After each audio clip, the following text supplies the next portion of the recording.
6 divided by 6 gives us 1. And again here we have 6 divided by 6.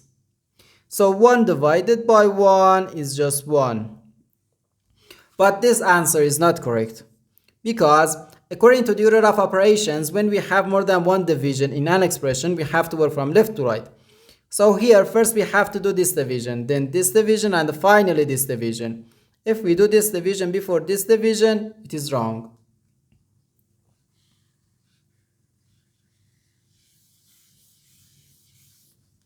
So first we have to do this division. 6 divided by 6 gives us 1.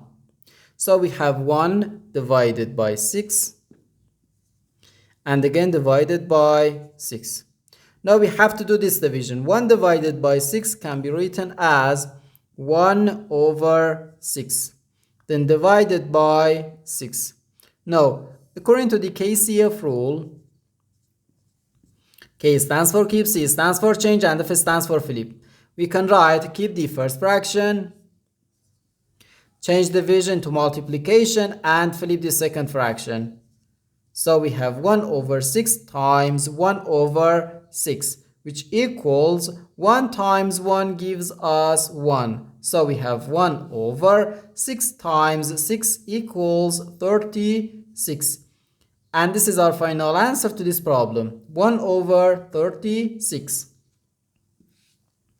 The correct answer is 1 over 36.